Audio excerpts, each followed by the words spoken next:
atua em prol de uma assistência segura para a enfermagem e para a população. O Corém São Paulo. No estado, são mais de 500 mil profissionais de enfermagem, os grandes protagonistas da saúde. Auxiliares, técnicos, enfermeiros e obstetrizes atuam promovendo uma assistência qualificada à população. E o Corém São Paulo ampara a categoria nos quesitos éticos e legais, zelando pela qualidade de atendimento. Para isso, ele age em diversas frentes. A fiscalização trabalha pelo dimensionamento adequado para combater o déficit de profissionais e a sobrecarga de trabalho. Também verifica as condições para um exercício seguro de enfermagem e atua com viés educativo, apoiando os profissionais e as boas práticas. No Corém Educação, a categoria possui um espaço físico exclusivo para aprimoramento através de atividades gratuitas, levando conhecimento para todo o estado.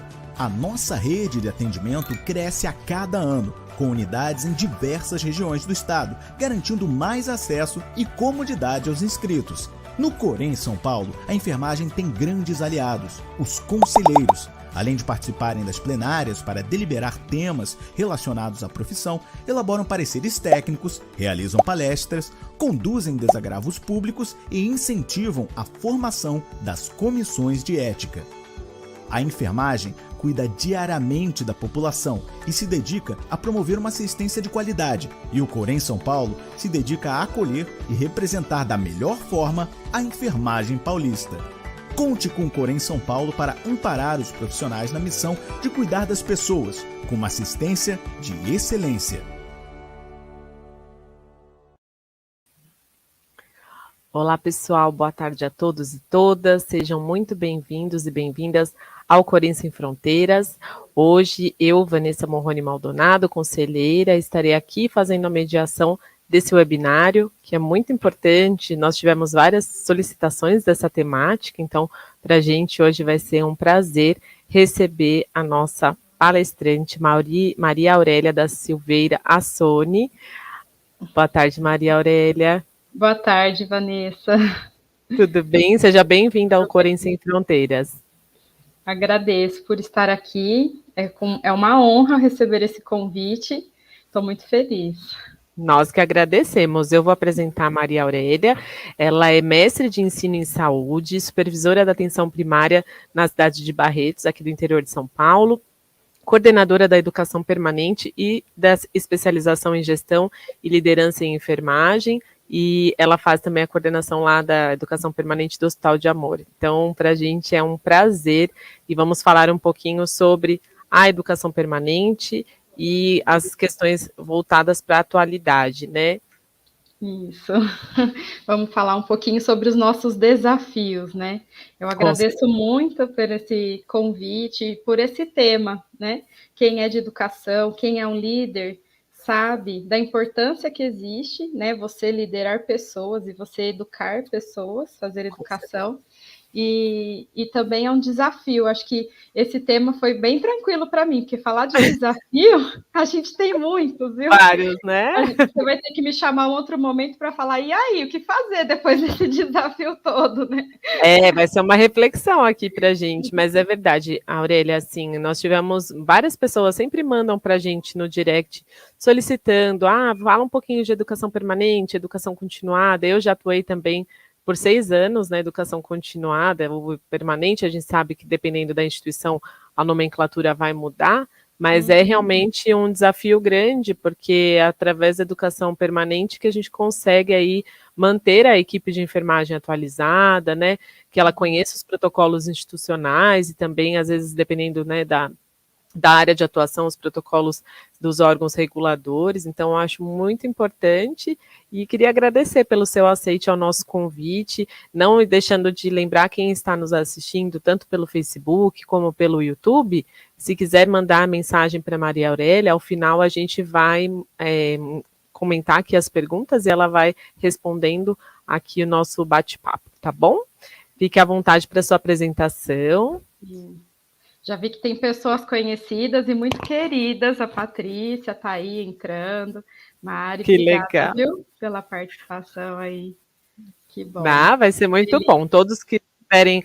olha, temos vários conselheiros aqui também, nosso conselheiro Eugênio, que é meu parceiro, meu secretário aqui de Sem Fronteiras, nossa conselheira Ivete Trotti, professora Patrícia Prudêncio, todos vocês, sejam muito bem-vindos aqui. Tenho certeza que nós vamos aprender muito com a Aurélia. Sim, então o meu desafio de hoje é falar sobre educação permanente, né, para o desenvolvimento de pessoas. Eu não poderia deixar de fazer essa apresentação sem falar da gratidão que eu tenho pela Daniela Paro e pela Ana Beatriz Espíndola, que me ajudou a fazer a confecção desses slides e me dar apoio para que tudo desse certo. Uma das coisas que eu preciso dizer antes de qualquer coisa sobre a educação é que eu gosto muito dessa frase e eu carrego muito ela comigo, né? O ser humano é feito de tal forma que quando algo incendeia a sua alma, as impossibilidades desaparecem. Olha que coisa mais linda, né? Você falar que quando você incendeia uma alma, um cuidado, o que você acreditava que era um desafio, que era algo impossível, acaba que cai por terra e você não tem mais uma impossibilidade de ações que aconteçam. Então, a gente na educação hoje, a gente trabalha muito pensando nesse sentido, né? De que a gente cuida de almas, nós cuidamos de pessoas. E não só, né, os profissionais de enfermagem têm que ter esse olhar e esse cuidado, mas nós que trabalhamos a educação profissional, a gente que trabalha a educação, né, profissional nos ambientes de serviços de saúde, a gente precisa ter isso muito claro, né? Que quando a gente toca uma alma humana, a gente precisa ser apenas uma alma humana, né? Conhecendo todas as teorias, dominando todas as técnicas, mas a gente precisa entender que a gente tem que cuidar bem das pessoas. Eu acho que o enfermeiro de educação tem que se sensibilizar sempre. Quando a gente cuida de alguém, é quando a gente está no nosso melhor estágio. E para a gente cuidar melhor, a gente precisa de enfermeiros educadores atuantes, comprometidos e que estudam a prática que desenvolvem. Então, esse eu acho que é o conceito fundamental que eu quis trazer antes de qualquer coisa, para a gente poder praticar mais, né? Para a gente poder educar mais. Hoje em dia a gente fala da neurociência, que a gente não educa tanto se a gente não toca na alma e no coração das pessoas. Né? A gente tem que tomar esse cuidado de não ter só treinamentos tão técnicos, e sim dizer para esses profissionais que você cuida de pessoas também. E aí eu gosto muito de charges, eu gosto muito de trabalhar com essas reflexões. Então, qual é a reflexão que devemos fazer a respeito desta charge que eu coloquei para vocês? Né, o Cebolinha conversando com o Cascão. Cascão, eu ensinei o Floquinho a assobiar. E aí o Cascão fica sem entender muito, mas fica olhando, né? E aí o Cebolinha fala, assobia, Floquinho.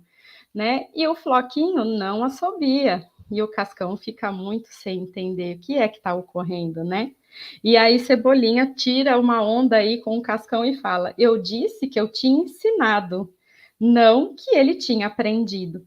Então, isso é uma estratégia que a gente precisa saber enquanto educadores, enquanto líderes, enquanto enfermeiros, profissionais, né, de todas as áreas, que querem participar de um processo de ensino e aprendizagem efetivo.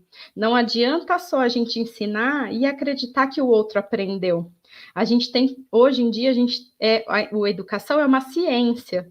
A gente tem ferramentas para dizer se aquela aprendizagem foi realmente efetiva, foi realmente uma mensuração de indicador, de resultados comportamentais, de aprendizado, ou não.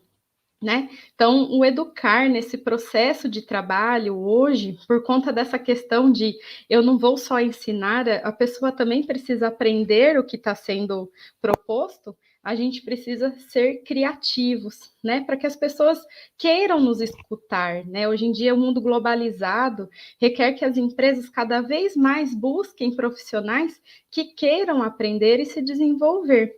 Mas nós, enquanto educadores, também a gente tem que fazer inúmeras estratégias para que as pessoas estejam envolvidas e queiram fazer parte desse processo. Então, a criatividade, a originalidade nas ações, a negociação. Então, o enfermeiro educador, ele é um apoio para inúmeras áreas, e para isso requer que ele negocie muito, converse muito, compartilhe muito, né? Ele é inovador. Então, aí traz a gamificação agora, que é um novo processo de ensino que está sendo muito trabalhado, né? Por quê? Porque a gente viu que as pessoas gostam de fazer parte, e elas são competitivas, né? Competitivas por um lado positivo. Então, isso faz com que elas prestem atenção no que a gente está fazendo, porque elas querem se desempenhar bem nos jogos, né? Entre outras ações.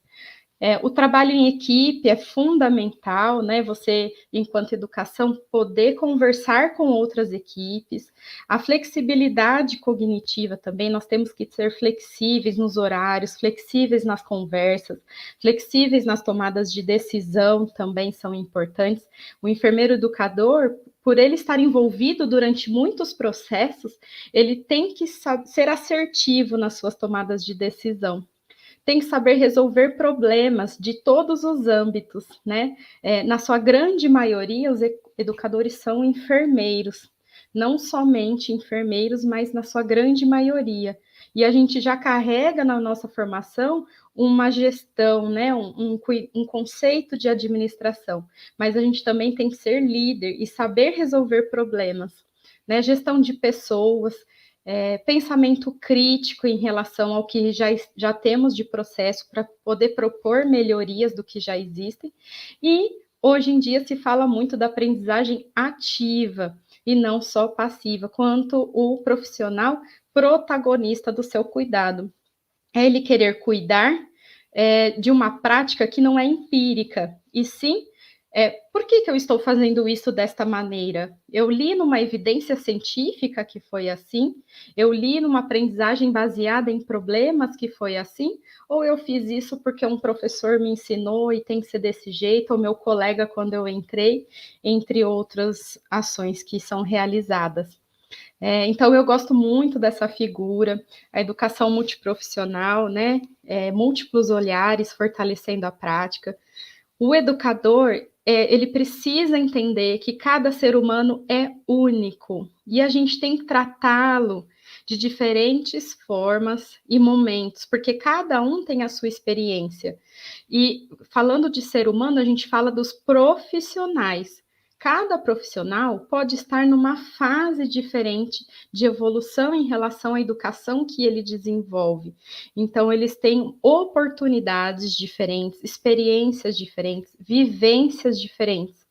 Por isso que a gente fala que a educação é um desafio, é algo muito complexo, porque você tem que trabalhar cada um de uma forma diferente. Por exemplo, a gente tem algumas ações que são ações que geram um grande número de pessoas nos nossos ensinamentos, né? E na nossa compartilhar de experiência. Então, a gente vai para um grande grupo, né? Que é a educação em massa, que é nos relógios, que é nos refeitórios, quando a pessoa vai bater o ponto, nas áreas de grande circulação do hospital. Porque a gente quer atingir um grande número de pessoas, a gente quer propor um olhar, mas a gente também precisa pensar que a gente precisa estar ali dentro e depois compartilhando uma educação individualizada ou setorial. Então, quando faz uma ação educativa para um grande número de profissionais, é a educação que apoia essas ações. Mas quando ela está no setor, nada mais do que nada menos melhor do que o seu líder para gerenciar essa equipe e para saber esses diferentes contatos, esses diferentes momentos de vivência, não existe melhor. E aí o líder tem que fazer a proposta de educação individualizada, uma educação de leitura de protocolos, uma educação de movimento maker, que é uma movimentação de mão na massa, que são treinamentos individualizados, por conta desse olhar, esse desafio que nós temos, né? É importante também saber, né, que a educação profissional, hoje, ela já não requer mais que o enfermeiro educador cuide apenas da equipe de enfermagem, né? A gente cuida com um olhar ampliado para todas as pessoas do hospital. Então, a gente trabalha a educação com enfermeiros, com médicos, com terapeutas ocupacionais, com fono, físio, odonto, mas também nós trabalhamos com a higiene e limpeza, nós trabalhamos com a recepcionista, nós trabalhamos com os auditores, com os administradores, com a parte de faturamento e entre outros, porque todos nós cuidamos de pacientes, sendo administrativos ou sendo assistenciais. E a experiência do paciente, ela só vai ser sucesso na nossa instituição se a gente olhar desde a entrada desse munícipe, desse paciente, até o momento do pós-alta, como ele está sendo atendido em casa. Então, todas as pessoas envolvidas, tanto administrativa quanto profissionalmente, elas precisam estar com o nosso olhar de educação. E outro desafio, né? O outro desafio é que existem inúmeras teorias de aprendizado e a gente tem que, pelo menos, a gente tem que evidenciar algumas que a gente consegue trabalhar, né? Porque cada ação requer uma ação educativa em cima. Então, existem inúmeras formas de você escolher de que forma vai ser trabalhado esse contexto dentro de um ambiente hospitalar. Ah, eu vou trabalhar Paulo Freire, eu vou trabalhar Phillips, eu vou trabalhar com a taxonomia de Bloom, eu vou trabalhar o conceito de Ausubel, aprendizagem significativa, eu vou trabalhar Vygotsky, Piaget, então eu vou trabalhar Dewey. Então, qual é, naquele contexto e aquele objetivo do que está sendo proposto, o que eu vou trabalhar na minha prática em cima do que está sendo me reportado? Então, esse é um outro desafio, né? Quando eu falei que o educador ele tem que saber tomar decisões, e tem que ser líder nesse contexto, é porque cada ação requer que ele se envolva em inúmeros outros ações educativas. Né? E não tem como ser fechado. Algumas pessoas falam, não, mas eu quero que você faça assim. Depende, né? Depende, não dá para ser algo constante o que a gente trabalha, porque existem inúmeras formas de resolver problemas, né? E a gente também, nós somos geridos, né? E o que nos norteia é a Política Nacional de Educação Permanente, né? Ela fala de alguns conceitos que são fundamentais no nosso cotidiano de trabalho, né? E ela fala de aprendizagem no trabalho, onde aprender e ensinar se incorporam na nossa vivência do dia a dia. E isso é muito importante, né? Antigamente a gente chamava as pessoas, ia para um determinado espaço, fazia os treinamentos, né? Hoje em dia, quanto mais na realidade do seu ambiente nós estivermos, os líderes estiverem, mais rapidamente eles transformam práticas profissionais, eles fortalecem práticas profissionais. E a educação permanente vem para apoiar essa liderança, né, com um olhar de métodos de ensino diferenciados. Mas quem faz a transformação desse cotidiano é o líder, é o enfermeiro. Entenda-se líder enquanto enfermeiros que fazem supervisão de equipe de enfermagem. Mas também eu não falo que o técnico de enfermagem não pode contribuir, ele deve. A gente fala que quem sabe mais o que deve ser levantado de necessidade de orientação e treinamento é o técnico de enfermagem, é o enfermeiro que está na ponta, né? Eles sabem o que é o melhor para eles poderem ser treinados e capacitados, né? E nesse processo, né, essa aquisição de conhecimento, habilidades, é importantíssimo a gente conhecer as simulações virtuais, as simulações em equipe e também a experiência clínica, né, que ocorrem nesses espaços, porque esse é um processo de ensino e aprendizagem se torna mais efetivo. A lei também, nessa política nacional, ela fala de conhecimentos e experiências prévias. Então, eu preciso saber o que aquela pessoa já tem de informação para eu aprofundar ainda mais. Porque se ele já está formado, se ele já tem conhecimento, eu não preciso começar da base, a não ser que eu observe que realmente preciso começar, né, de um contexto anterior, de uma aprendizagem de formação, para eu poder garantir a continuidade de uma melhor assistência. A gente fala também, né, na política nacional, da possibilidade de transformar práticas profissionais, né? Eu ouso falar que eu não falo só na possibilidade de transformação. Eu costumo falar que na próxima política eu gostaria de colocar que a gente fortalece práticas também, né? Porque a gente não tem que ter o olhar só de transformação, a gente tem que ter o olhar de, olha, tá muito bom, vamos continuar fazendo dessa forma, né? Porque nós temos práticas muito boas que têm que ser elogiadas, que têm que receber um merecimento de valorização, né?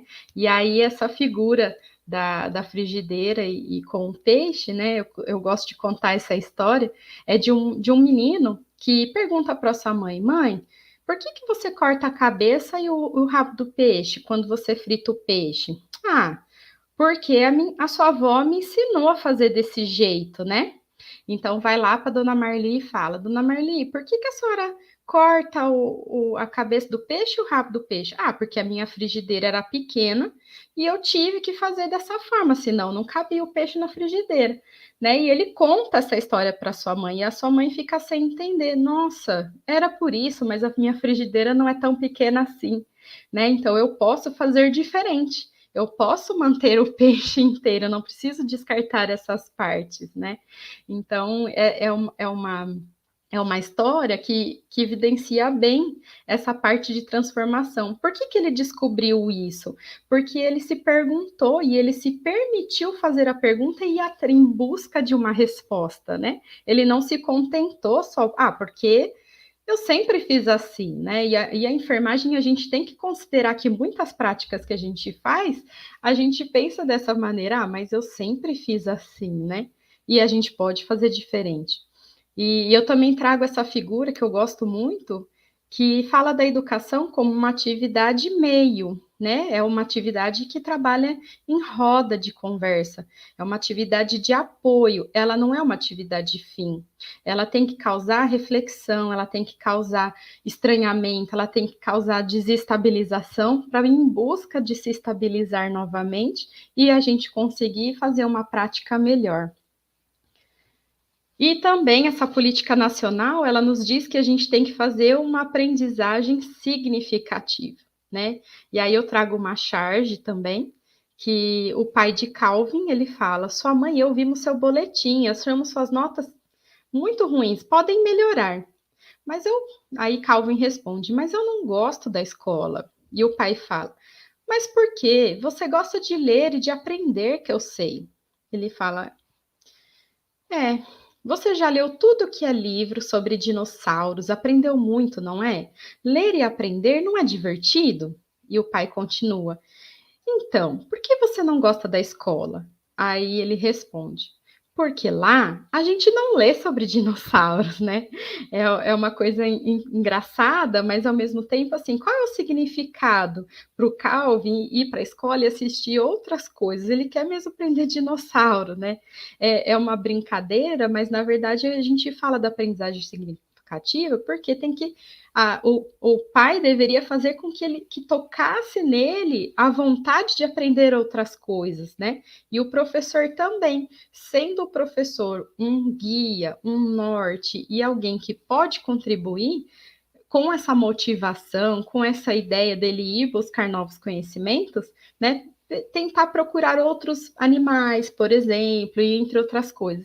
E no nosso momento de aprendizagem no trabalho, né? É ser significativo para nós, né? Não adianta eu querer fazer um treinamento de sondagem vesical de demora se o enfermeiro não existe aquela técnica naquele local, naquele setor de trabalho, né? E aí eu falo um pouquinho sobre o líder, a importância, então, que o líder tem nessa aprendizagem significativa, de se comunicar sempre com a equipe, de ver as necessidades reais desse treinamento, de ser o mais transparente possível, de dar muito apoio, encorajar, de honrar o trabalho e ser humilde, né? A gente, infelizmente, ainda vê uma liderança de que não é humilde, de que fala, eu quero que seja dessa forma, uma liderança mandatória, né? Eu exijo que seja desse jeito, mas ela não sabe ter envolvimento com essa equipe, para fazer essa equipe discutir por que você quer dessa forma, por que não podemos fazer de outra, né? Para que as pessoas se envolvam e se sintam parte de um processo.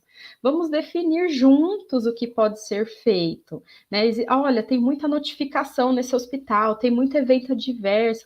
Olha, vamos compreender o que está acontecendo desde o início do processo até o final, né? Vamos transformar isso que está sendo falado. Vamos dar sentido a esse conteúdo e não somente jogar esse conteúdo, mas por que eu tenho que aprender isso, né?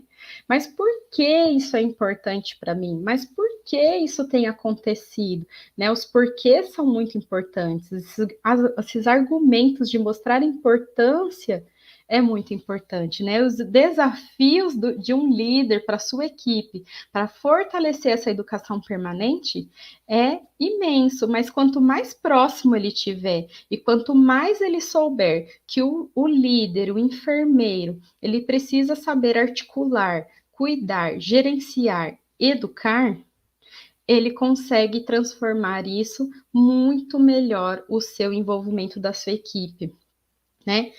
O que eu aprendi até hoje? O que eu estudei? O que eu preciso aprender mais? Eu costumo dizer que nada é suficiente, né? O melhor líder é aquele que acredita que nunca está bom o suficiente. O que eu faço hoje, eu costumo mostrar para muitas pessoas para falar o que você acha em relação a isso.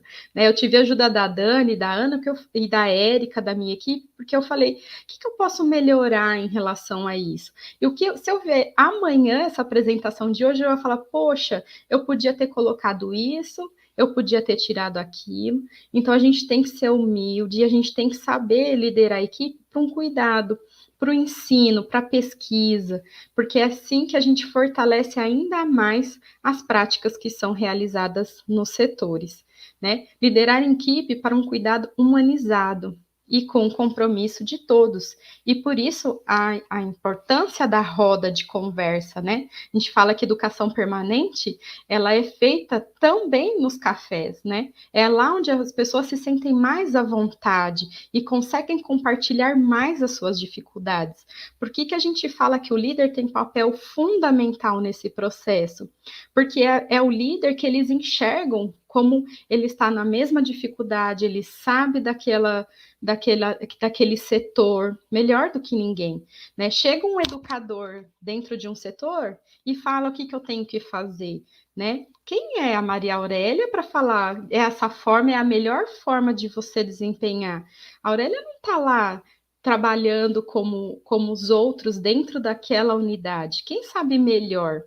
É o líder que está lá no setor. Então, a educação, a Maria Aurélia vai apoiar, ela vai fazer esse entendimento e vai contribuir para o líder se fortalecer perante ele, perante a equipe, de um processo de transformação, né? Porque grandes mudanças acontecem de dentro para fora. E no cotidiano desse trabalho, é no dia a dia que você faz educação e ação e transformação.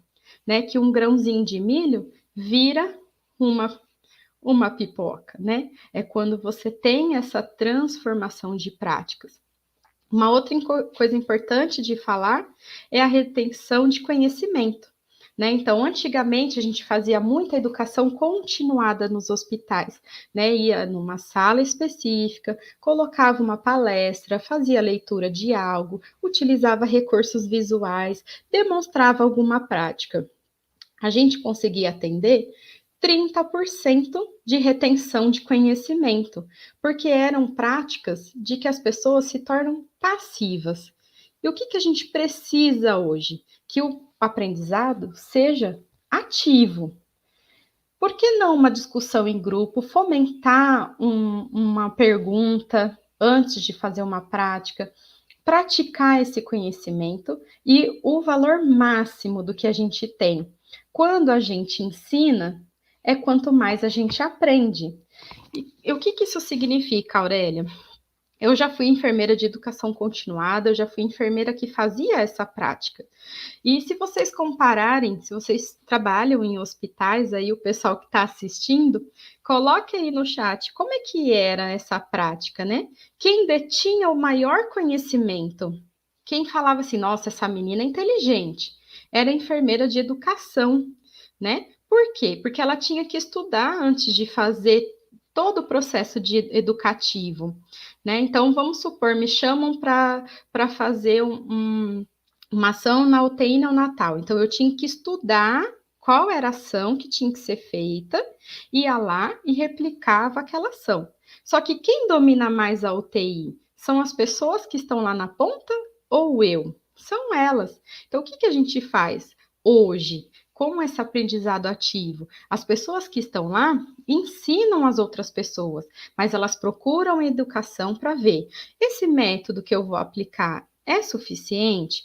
Com esse objetivo, e essa ação, eu consigo atingir o que foi esperado e eu consigo mensurar?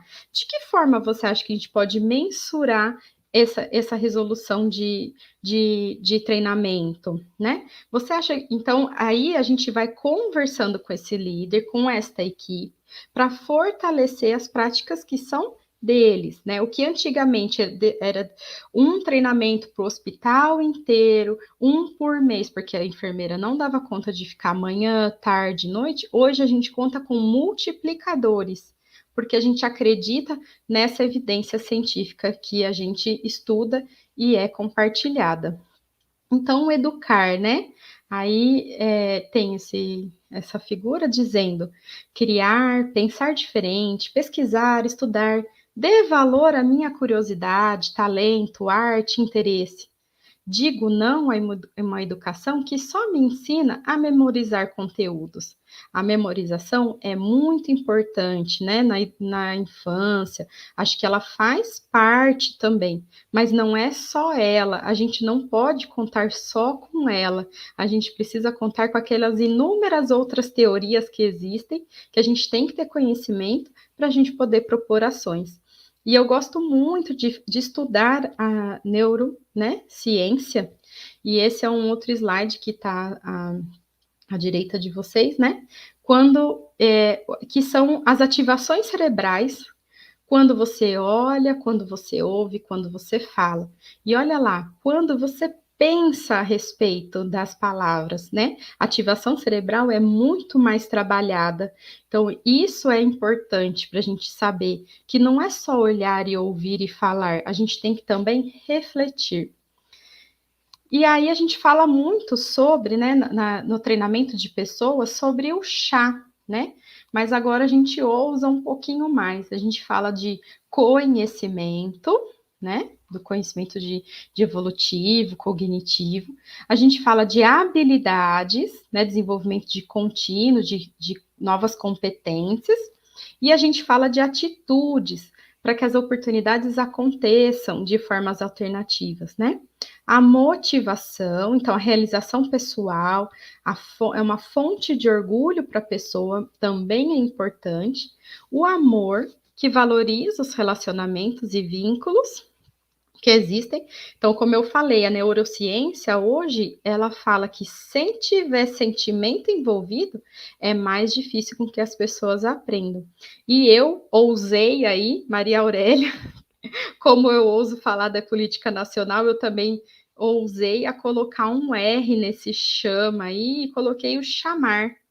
Porque um gestor, um líder, fora você mensurar se tem conhecimento, se teve habilidade, se teve atitude, se tem motivação e se tem amor, a gente tem que mensurar resultados e mensurar indicadores, né? E esse é um outro grande desafio do educador. Como fazer, né? As instituições cada vez mais elas querem que a gente mensure coisas, né? Então, por isso que eu falo, olha, se precisar, por favor, venha venha chamar a educação para te ajudar, né? Por favor, né? Eu sempre brinco assim, chamar a educação, porque é dessa forma que você vai atingir um treinamento realmente efetivo, né? E aí existem vários modelos de avaliação. eu trouxe o modelo de Kirkpatrick, que fala de avaliação de reação, de aprendizagem, comportamento, resultados. Eu não vou me aprofundar nisso, porque seria uma outra live para falar sobre isso. A gente não tem só Kirkpatrick, nós temos outros, Birkenhoff, a gente tem Phillips, que mensura custos nas instituições. Hoje em dia, os gestores, né, eles querem que você mostre o quanto que é o custo desse treinamento e o quanto teve de resultado em relação a custos, o que você propôs do seu treinamento, da sua capacitação, né? Então, esse é um outro grande desafio. Porque a educação, como eu falei, ela não é algo estanque, ela é muito flexível, né? Então, cada ação vai requerer um resultado diferente, né? Cada ação vai querer uma forma de trabalhar diferente. E aí, esse é o nosso verdadeiro papel, né? E a educação trabalha também a aprendizagem de adultos, né? O que a gente está falando agora não é aprendizagem infantil, é aprendizagem de adultos. Quem determina como aprender é o aprendiz. Por quê? Existem pessoas que gostam mais de fazer leitura para o aprendizado. Existem pessoas que gostam mais de ver um vídeo, existem pessoas que gostam mais de conversar a respeito, né? Mas quem determina o que aprender, né? Eu gosto muito de fazer uma avaliação 360. A andragogia fala muito que quem determina é educador, mas na verdade eu gosto de ver o levantamento real de necessidade. Então eu gosto de saber o que é o olhar da educação, qual é o olhar do líder, do gestor, da diretoria, o que eles me querem como norte, qual é o olhar de quem está na ponta, do técnico de enfermagem, do enfermeiro que está lá trabalhando, e qual é o olhar da experiência do paciente, porque a experiência do paciente hoje é um olhar que mais nos traduz o que nós podemos melhorar, porque é ele que nos direcionaria melhor do que a gente pode ver, porque quem está lá trabalhando talvez não saiba tanto da importância de que tem algumas práticas, né? Então, aprendizagem autodirecionada, centrada no aluno, é uma aprendizagem crítica e experiencial. Aí eu trago um pouquinho também sobre o caminhar dentro de uma instituição de saúde, que é legal, mas e aí? Vocês fazem roda de conversa, vocês fazem reflexão, e o que mais é o trabalho de vocês, né? Então, nosso trabalho começa até mesmo antes de recrutamento e seleção, né? Mas também a gente está ali fazendo recrutamentos, muitas provas são realizadas pela liderança, mas tem um aval nosso, porque até prova a gente tem um formato de olhar de avaliação diferenciado, então é o líder que tem que saber o que é que a pessoa que atua naquele setor precisa desempenhar. Mas nós, enquanto educação, a gente pode fazer esse apoio. Será que essa é a melhor estratégia de pergunta? Será que a gente pode propor melhoria? Integração institucional, né? Então, contando com o fortalecimento aí dos líderes e dos especialistas nas áreas, a gente faz esse apoio de que forma está sendo feito uma melhor oportunidade de aprendizado, de que forma eu te fortaleço para você desempenhar melhor essa técnica, esse conteúdo, esse objetivo está sendo atingido, sim ou não, né? Então, nós não fazemos mais a integração, mas a gente apoia as integrações. A integração é do líder que está lá na ponta, é do enfermeiro, né, gestor, é do enfermeiro gerente de enfermagem. Ou nós já praticamos uma integração com um olhar multi, que é todas as pessoas que atuam de forma multiprofissional, podendo trabalhar aquele determinado paciente, aquela determinada situação. Então, aqui tem alguns casos que a gente consegue fazer e desempenhar uma equipe multi na integração, tá bom? E outros casos são atividades privativas do enfermeiro, então a gente precisa trabalhar de forma privativa. Os treinamentos admissionais, os treinamentos essenciais para a atuação, então, são trilhas de aprendizado que a gente faz mensalmente, então, é importante que seja feito nesse contexto, né? Para que a retenção do aprendizado sempre fique num nível, num patamar bom de referência. Existem vários programas que a gente apoia complementar e sempre olhando, hoje em dia se fala muito da educação no apoio da gestão e de ações diárias, né? Por conta desse olhar de melhoria de processos, melhoria de serviço e de fluxo, a gente também tem um apoio, um braço importante em algumas orientações de diretoria e de gestão, né? Trago algumas frases também que eu gosto, né? Henry Ford, ele fala: só há uma coisa pior do que formar colaboradores e eles partirem, é não formá-los e eles permanecerem. Então, eu costumo dizer, olha, muitas instituições falam, a gente formou, a gente treinou e eles foram embora. Olha, que bom que a gente treinou e eles podem trabalhar em outras instituições melhores do que chegaram. Mas é claro que já se sabe que quando você capacita pessoas, quando você treina pessoas, elas têm uma oportunidade e uma vantagem maior de ficar junto com você, né? Richard fala: capacite bem seus colaboradores para que eles possam partir, mas trate-os bem para que eles prefiram ficar. E Derek Bock fala: se você acredita que o treinamento é caro, experimente a ignorância, né? Porque aí vem inúmeros eventos adversos, inúmeras coisas que você vai precisar fazer para compensar um erro ou alguma falha, algum evento adverso que ocorreu, né?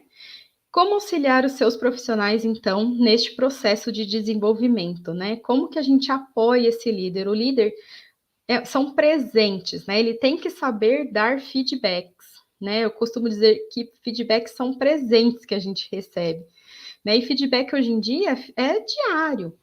Teve alguma coisa positiva, pontua. Teve algo que pode ser melhorado, pontue para o seu colaborador, né? Inspire, pense em soluções, saiba escutar. A escuta é fundamental, porque é através da escuta que você sabe muita coisa do que está sendo produzida, né? Tem boa organização, confie na sua equipe, oriente e tenha uma boa comunicação. Esse é um olhar de um bom líder para a sua equipe. E importante que o enfermeiro de educação consiga refletir necessidades e mudanças e fortalecimento de práticas. Então, aceite a mudança, entenda que precisa mudar, planeje as mudanças, implemente elas e monitore essas eficácias. Enfermeiro de educação permanente não é só ir lá conversar, ai que legal, vamos mudar as práticas. Não, elas têm que ser monitoradas, elas têm que ser avaliadas e elas têm que ter eficácia. E atenção, né? Alguns conceitos devem ser respeitados. Cultura organizacional, despertar a vontade de fazer enquanto líder e capacitações. É imprescindível, né? Que seja adaptado às necessidades e usos e costumes à instituição. E aí, qual que é a meta, né? Planejar, fazer, repetir, persistir. Chega na meta. A meta é que a gente garanta a qualidade e não apenas quantidade desses profissionais. Infelizmente, a gente passa por alguns processos de avaliação que a gente tem que mostrar quantidade. Você tem que atingir 51% das pessoas treinadas. Você tem que me dizer que 100% dessas pessoas do seu hospital foram treinadas. Olha, eu quero saber se todos realmente participaram desse processo de treinamento. Enquanto não, o que a gente precisa é garantir a qualidade desse treinamento. Mas é claro, a gente precisa olhar como essa figura. 99% dos profissionais que estão treinados estão de branquinho e um estava de férias, um faltou, um não esteve, um estava sobrecarregado, um não estava naquele cuidado. O que pode acontecer? Um evento adverso. Então, o líder, o enfermeiro, ele precisa ter um olhar da abrangência, o educador, enfermeiro de educação que mostra isso para ele, mas ele tem que saber da importância de treinar 100%, porque às vezes é 1% que não é treinado, é essa pessoa que comete a falha. Então, a gente precisa ter responsabilidade e comprometimento e ter esse indicador de abrangência para mostrar para o líder, olha, tem uma pessoa da sua equipe que não foi treinada. A educação não pode trabalhar com 99%. Nossa, Aurélia, que bom! Você treinou 99%. Não, é que ruim, porque eu preciso treinar 100%. Eu preciso garantir que todos da minha equipe estejam capacitados. Porque senão vira igual essa figurinha aí, sem impacto significativo nas nossas ações. Não adianta uma pessoa estar treinada e as outras não terem envolvimento. Então, grandes desafios para a educação permanente, né, do desenvolvimento de pessoas não estabeleça prazos audaciosos demais. Olha, eu vou fazer para amanhã. Amanhã eu vou mudar a cultura desse hospital. Não dá, né? Então, prazo é prazo, prazo tem que ser cumprido, a gente tem que estabelecer um cronograma, mas não dá para ser audacioso demais, porque esse é um grande desafio nosso. As pessoas querem para ontem mudar uma realidade de um hospital inteiro, né? Outro desafio, nem todo treinamento será um sucesso, né? A gente tem que entender, a gente se frustra um pouco, é angustiante dizer isso, mas em alguns momentos, sim, iremos falhar. Olha, essa estratégia não foi a melhor estratégia, vamos ter que rever esse conceito, a gente vai ter que fazer de uma outra forma, porque essa, infelizmente, não atingiu o resultado esperado. Por quê? Porque as coisas são complexas na educação, né? Não dá para a gente ter um norte seguro de que é desse jeito que a gente vai caminhar sempre. Como eu falei, existem inúmeras estratégias. A estrutura hierárquica tradicional só atrapalha. E entendam que estrutura hierárquica, respeito à hierarquia é muito importante. O que não dá é para ser mandatório. Olha, obedece porque eu estou mandando. Não.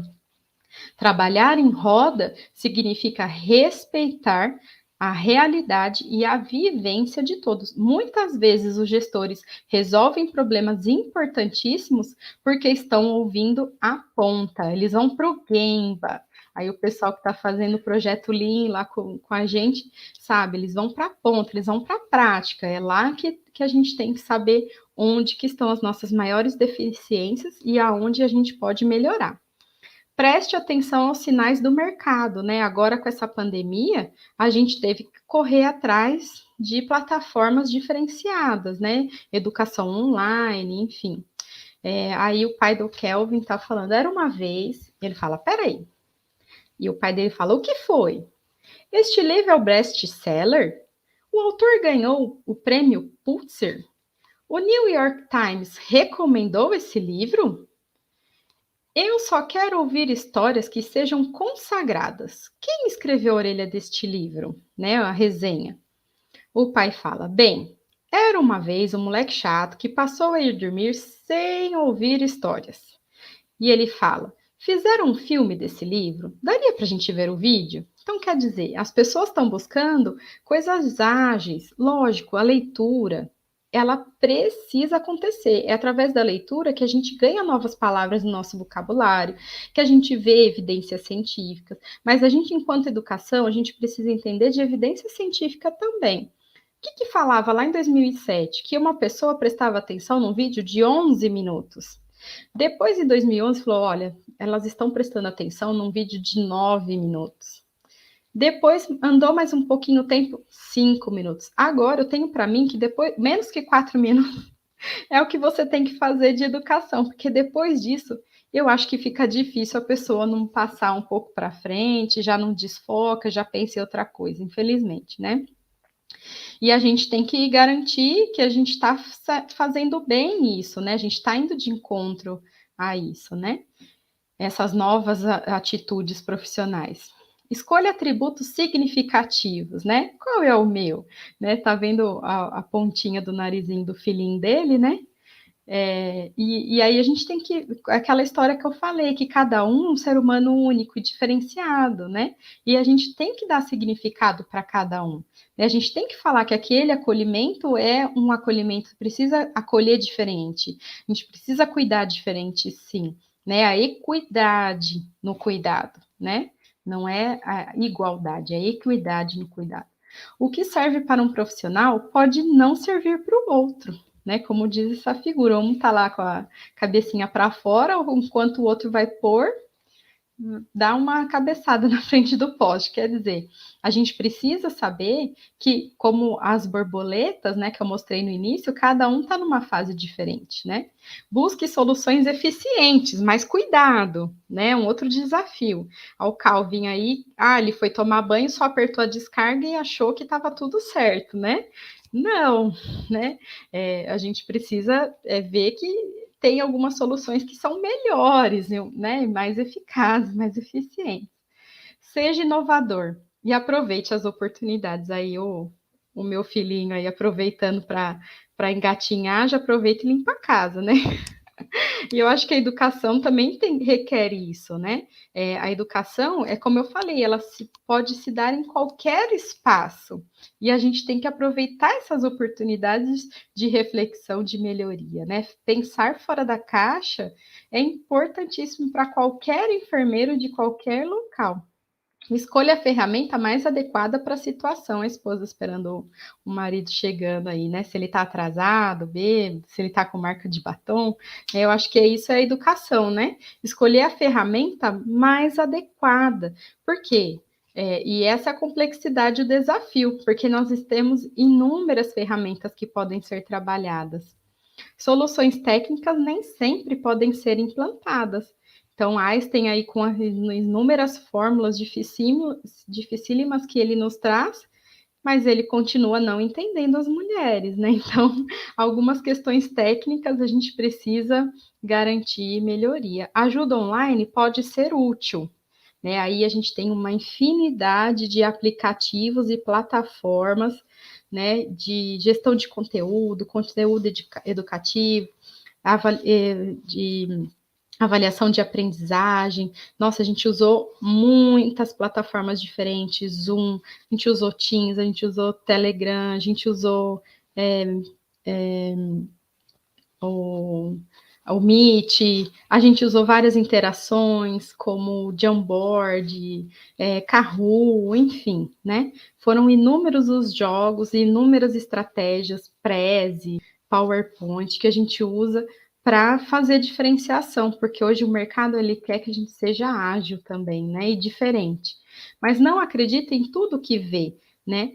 Hoje em dia a gente percebe que a grande maioria das pessoas procura na internet e já acha que aquilo é um aprendizado definitivo e absoluto, né? Mas não acredita em tudo. A gente tem que acreditar numa evidência científica muito bem fundamentada. Experiência e simulações são de muita serventia. As simulações fazem com que a gente tenha conhecimento, habilidade, atitude, motivação, amor e traz resultados. Então, elas são de grande importância para o nosso aprendizado. Previsão e realização nem sempre saem como planejado e vamos buscar outras estratégias para a melhoria da nossa estratégia de ação educativa. O uso de soluções tecnológicas é inevitável, né? Então, você quer ter uma senha lá para o paraíso, mas tem que fazer login e tem que ter senha. Então, o uso dessas soluções, hoje em dia, com esse mundo tão diversificado, né, vem uma geração muito conectada, né? A gente tem que também correr atrás desse prejuízo. E as dificuldades das pessoas têm que ser consideradas, né? Cada ser humano sendo um ser humano único. Olha, o Windows travou de novo, então vamos ajudá-lo, né? Para conseguir buscar essa diferenciação aí e esse acesso. Não esqueça de treinamento dos usuários, né? Então a gente põe um sistema novo para ser implantado e esquece até mesmo de falar qual que é o login, qual que é a senha e qual é o link que acessa para você poder gerar um prontuário eletrônico, alguma coisa nesse sentido. E aí causa uma frustração imensa, né? Acostume-se a trabalhar por pressão. Esse é um outro desafio que a gente enfrenta no nosso ambiente de trabalho. Tudo é para ontem, tudo é importante, são várias ações que são realizadas de diversos setores. E como apoio, a gente tem que saber dominar essa pressão que acontece na gente, né? Acredite em você mesmo, tenha confiança no que você faz Isso é muito importante. Vá até o fim, nunca desista, né? Esse é o maior desafio nosso, né? Nunca desistir, lute até o final. E assim obteremos uma assistência segura e de excelência, sendo o número 1 em cuidados.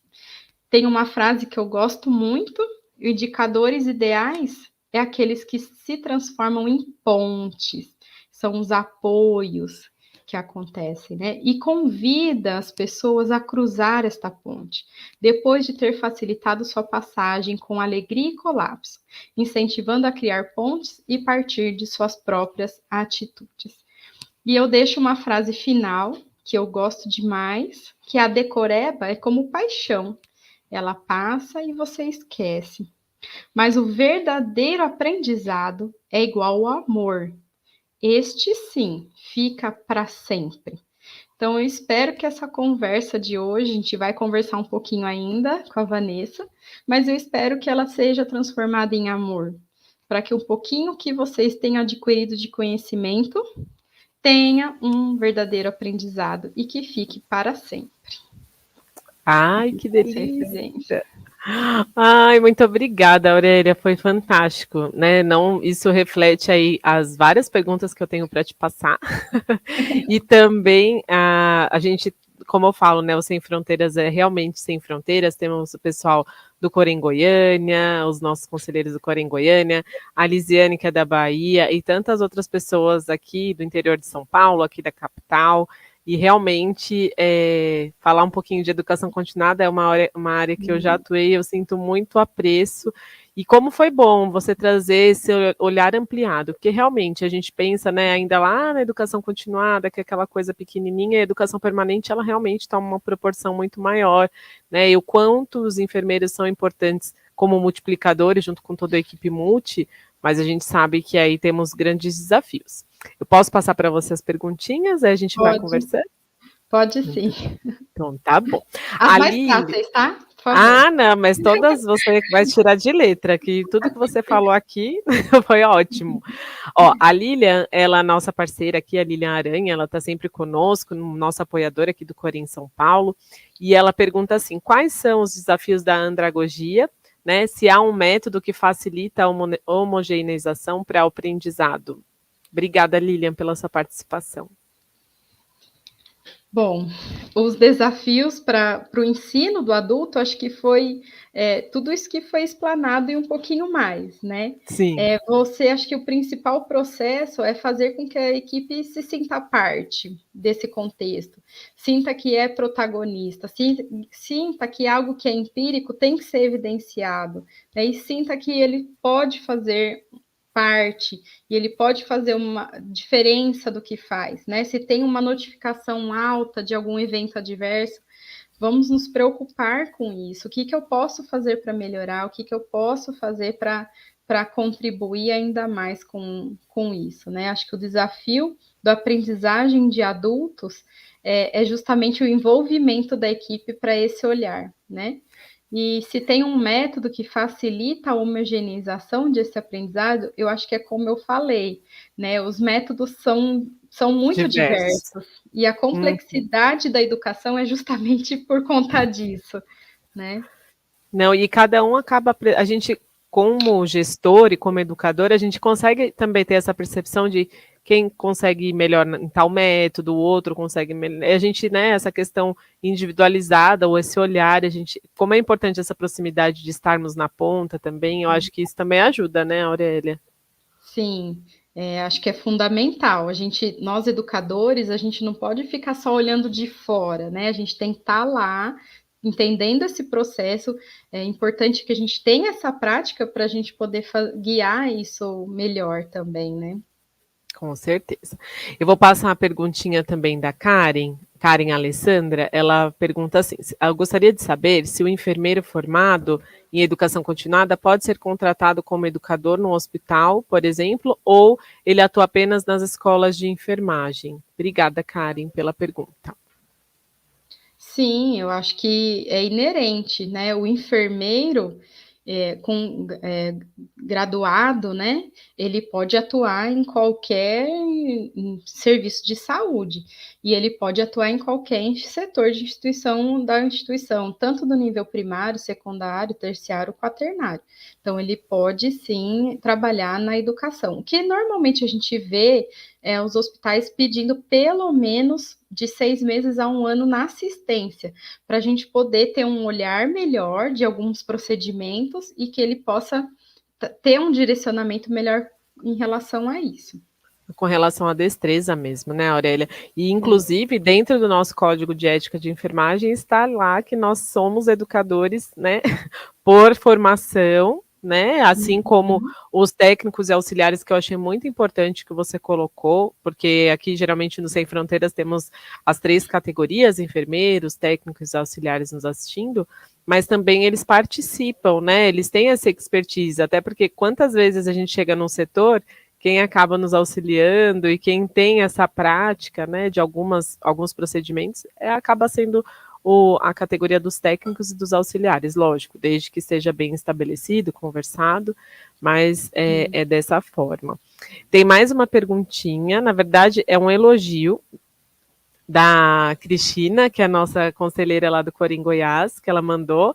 Parabéns pela live, boa tarde. Muito obrigada, Cris, ela está sempre conosco, esteve recente aqui no Corim São Paulo e foi muito gratificante a gente ter essa troca, então realmente quase todas as lives o pessoal dos outros conselhos estão entrando, isso é muito bom, essa parceria, né? E mais uma pergunta da Lilian. Ela fala assim, que muitas instituições adotam os treinamentos em loco com a delegação da instrução por multiplicadores. Porém, ela sente que a demanda e o curto tempo não têm a mesma eficácia. O que você sugere da sua expertise? Muitas instituições pedem para que o enfermeiro educador vá para a ponta para fazer treinamentos em loco. Qual é a minha experiência? Me diz, e eu acho que muitos artigos também livros são publicados e falam. O enfermeiro educador, ele não tem caráter fiscalizatório. Então, muitas instituições falam, você tem que ir lá ver que está fazendo certo, está fazendo errado. Não compete ao educador fazer fiscalização. Nós somos educadores, né? Até hoje o Corém fala muito disso, né? Nós estamos aqui para educar, né? Mas a gente não tem caráter fiscalizatório. Existem outros órgãos, né, na instituição que faz isso. Então, quando eles falam, você tem que ir lá na ponta fazer esse treinamento, eu não acho que não é algo que pode ser viável, mas eu acho que não tem que ser sempre desta forma. Cada demanda sugere algo, mas eu acho, assim, eu acredito, e a literatura nos traz, que não é o método mais eficaz. Que quem treina em loco e quem treina a realidade local da sua equipe é o enfermeiro líder, é o enfermeiro líder que eu falo, é o enfermeiro formado, graduado, que supervisiona a equipe de enfermagem, né? Então, é ele quem vai fazer a instrução em loco, é ele que vai determinar o que pode ser melhorado naquela técnica, porque é ele que está lá o tempo todo, é ele que sente a equipe dele, é ele que pode avaliar melhor, e não eu, né? E imagina os enfermeiros educadores nas instituições hoje são para 2.000 pessoas.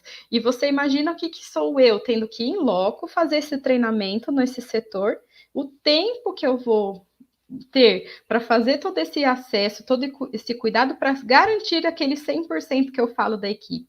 É diferente do enfermeiro que está lá fazendo sua atribuição e fazendo esse olhar de, quando você tiver uma punção, me chama que eu vou lá com você, ou ele está fazendo uma punção, vou lá sem querer no quarto, vou ver como é que tá, vou ver se o acesso está identificado, vou ver que calibre você está usando, e entre outras coisas.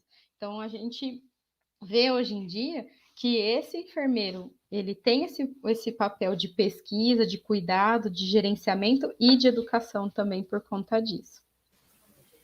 Muito bom. É verdade, né? Você falando aqui, veio um filme na minha cabeça, porque realmente eu fazia isso. Era uma instituição enorme onde eu trabalhava e eu fazia. E às vezes a gente não tem não só a proximidade com o profissional, às vezes eles acham que a gente está lá para avaliar até o desempenho profissional deles. Não é isso, né? A gente tem realmente essa questão dos multiplicadores é extremamente importante, até pelo olhar ampliado que nós estamos, né? A nossa conselheira Ivete Trotti, ela também trouxe uma pergunta. Se você pode falar um pouquinho sobre os objetivos afetivos, se você pode comentar com a gente. Você falou tanto aí da questão do amor, né? Quando a gente tem amor pela nossa profissão, pela nossa ocupação mesmo, né? Nossas atribuições, elas ficam muito mais leves, e é verdade, a gente consegue aprender mais. Então, se você puder falar um pouquinho. Obrigada, Ivete. Obrigada, Ivete. É um tema que eu gosto muito de conversar, porque é um tema que eu acredito muito. Acho que eu já iniciei a live falando da afetividade por conta disso. Se a gente não considera que a pessoa se envolve emocionalmente no sentido de eu quero fazer o melhor para o meu paciente, né? De sentir aquela emoção por estar ali, quando a gente vê um vídeo, né? A gente sente aquilo, a gente se preocupa mais em prestar atenção e naquele aprendizado. Né? Então, o objetivo afetivo, né, que é o amor do chamar, né, é garantir que ele faça esse engajamento com amor com o que ele faz, né, com que ele trabalhe com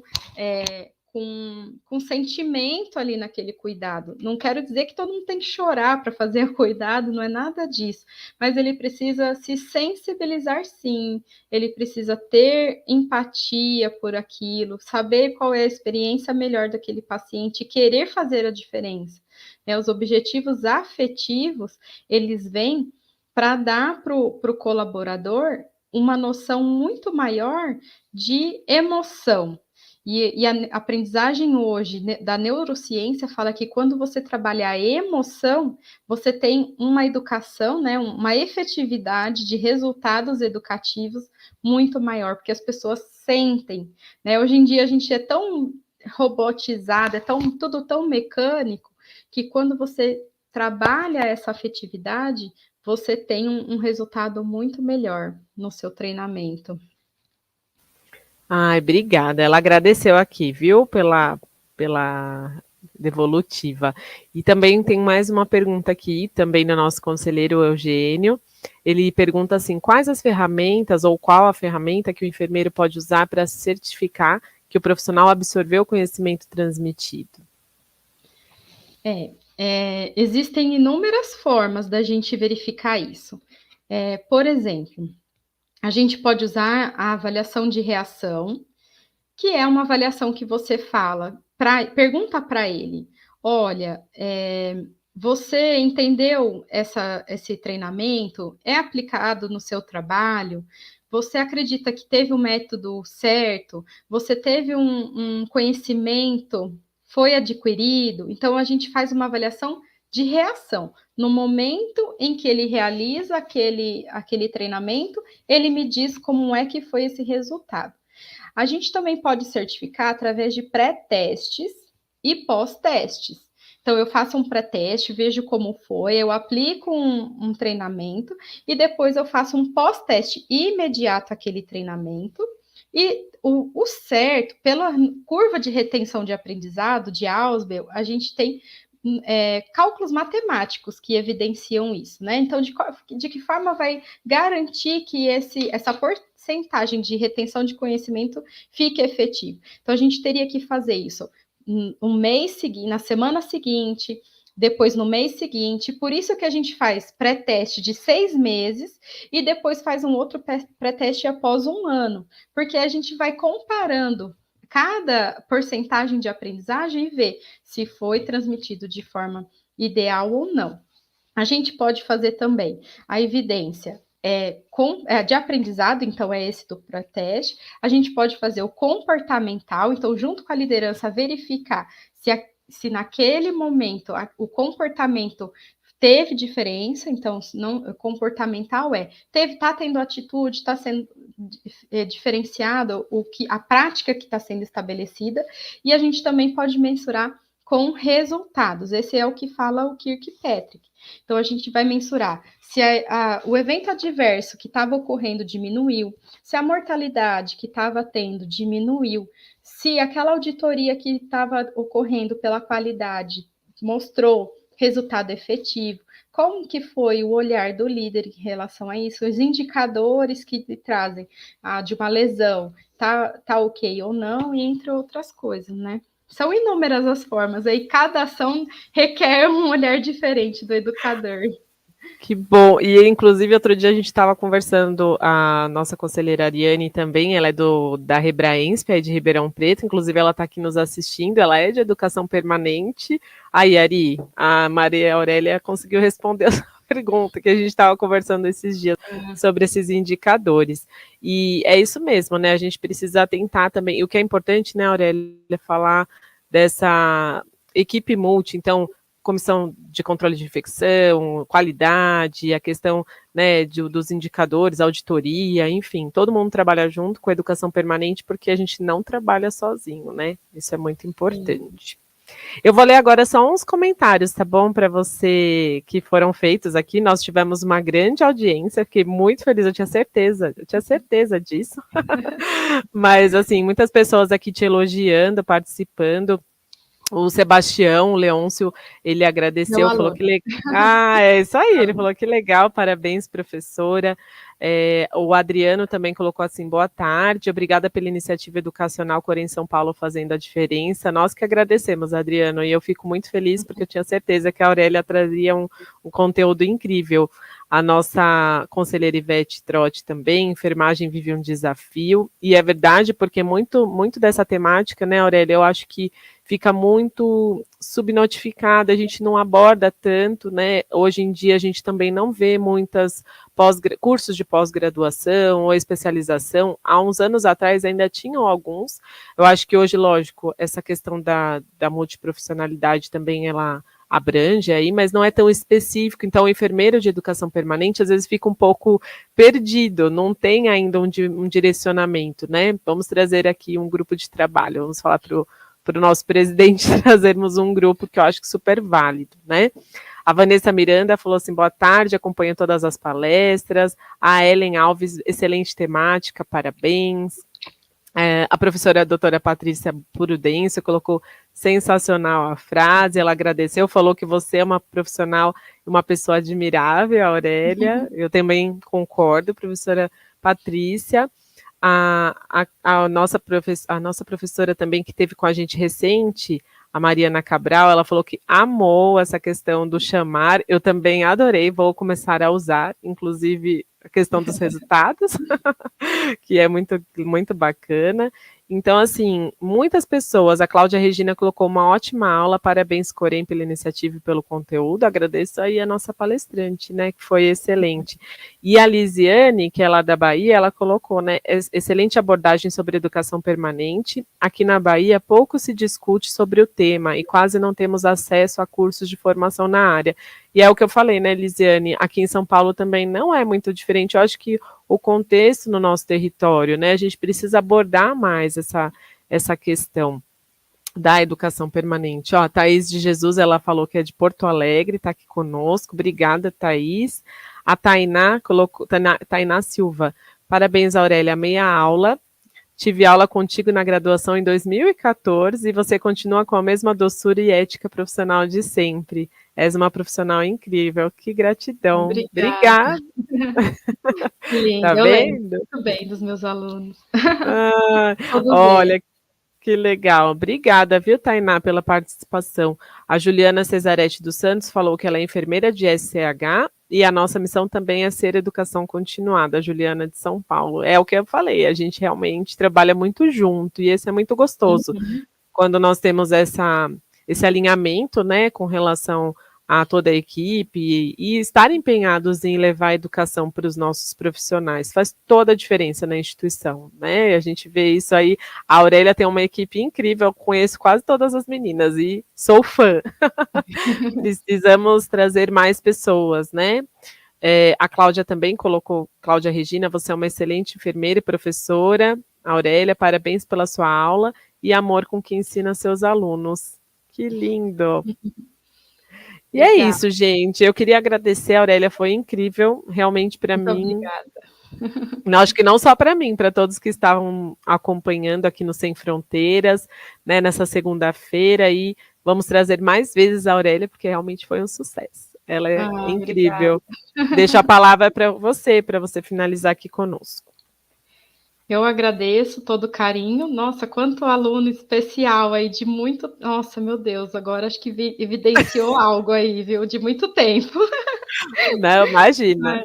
Muita gratidão aí, o pessoal, né, de Barretos que está me acompanhando agora também, fizeram questão de estar presente.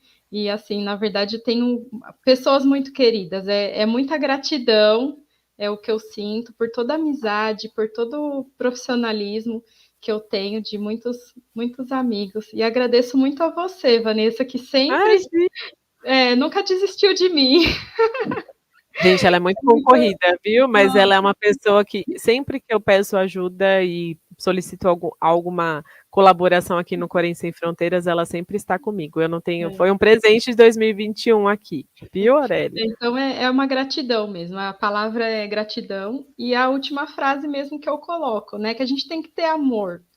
Amor pelo que faz, amor pelo cuidado e amor pela profissão que dá certo. Né? Os desafios existem, mas dá certo.